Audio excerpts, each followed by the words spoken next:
ಎಲ್ರಿಗೂ ನಮಸ್ಕಾರ. ಇವಾಗ ನಾವ್ ಎಲ್ಲಿದ್ದೇವೆ ಅಂತಂದ್ರೆ ಕಡಚೂರ್ಲಿಂದ ರಾಯಚೂರಿಗೆ ಹೋಗೋ ಬ್ರಿಡ್ಜ್ ತೆಳಗಿದ್ದೀವಿ ನೋಡ್ರಿ. ಒಂದ್ ಟೈಮಿಗೆ ಏನಪ್ಪಾ ಅಂದ್ರೆ ಎಲ್ಲ ಮಳೆ ಬಂದಾಗ ಫುಲ್ ನೀರ್ ತುಂಬಿ ಹರ್ಕೊಂಡು ಹೋಗೋ ನೀರಿನ ಜಾಗ ಇದು. ಇವತ್ ಕಡಚೂರ್ ಪರಿಸ್ಥಿತಿ ಏನಾಗದಪ್ಪ ಅಂದ್ರೆ ಇಲ್ಲೆಲ್ಲ ಕೆಮಿಕಲ್ ಹೋಗದ ನೋಡ್ರಿ. ಇಲ್ಲಿ ನೋಡ್ರಿ ಫುಲ್ ಬರ್ರೆ ಕೆಮಿಕಲ್ ಅದ ನೋಡ್ರಿ. ಕೆಮಿಕಲ್ ನೀರು ಇಲ್ಲಿಂದ ಬರ್ತೈತಿ, ಅಲ್ಲಿಂದ ಬರ್ತೈತಿ. ಮತ್ತೆ ಇಲ್ಲಿಂದ ಇದು ಮುಂದೆ ಎಕಡೆ ಹೋಗ್ತದೋ, ಯಾವ ನದಿ ಸೇರ್ತದೋ ಯಾವನಿಗೆ ಗೊತ್ತಿಲ್ಲ ನೋಡ್ರಿ. ಒಂದು ಟೈಮಿಗೆ ಮಳೆಗಾಲದಾಗ ಬಂತಂದ್ರ ಆಕಳ ಆಡು ಈ ಕಡೆ ಎಲ್ಲ ಸುತ್ತಮುತ್ತ ಮೇಸೋರೆಲ್ಲ ಇಲ್ಲಿ ಬಂದು ನೀರ್ ಕುಡಿಸ್ತಿದ್ರು. ಆದ್ರೆ ಇವತ್ತು ಏನಾಗಪ್ಪ ಅಂದ್ರೆ ಕಂಪನಿ ಕೆಮಿಕಲ್ ನೀರ್ ಕುಡ್ಸಂಗ ಆಗದ. ಅದು ಯಾಕಪ್ಪ ಅಂದ್ರೆ ನಮ್ ಕಂಪನಿಗಳು ನಿರ್ಮಾಣ ಮಾಡಂತ ಕೊಟ್ಟಿವ, ನಿರ್ಮಾಣ ಮಾಡಿ ಈ ತರ ಕೆಮಿಕಲ್ ನೀರ್ ಬಿಟ್ಟಾರ ನೋಡ್ರಿ ಇಲ್ಲಿಗ.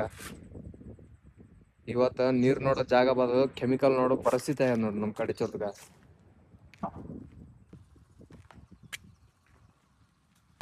ಈ ಕೆಮಿಕಲ್ ನೀರು ಬರೀ ಸುತ್ತಮುತ್ತ ಕಂಪನಿದಾಗ್ಲಿಂದ ಅಷ್ಟೇ ಬರ್ತಾವ. ಇಲ್ಲಿ ನೋಡಿ ಕೆಮಿಕಲ್ ನೀರು ಎಲ್ಲೆಲ್ಲಿ ಹೋಗ್ತಾವೋ, ಯಾವ ನದಿ ಇರ್ತಾವೋ, ಬರ್ತಾವೋ ಯಾವನಿಗೆ ಗೊತ್ತಿಲ್ಗ. ಈ ಮುಂದೆ ಹೋಗ್ತದೆ ಎಲ್ಲಿಗೆ ಹೋಗ್ತದೆ ನಾ ಮತ್ತ ಅದಿನ್ನ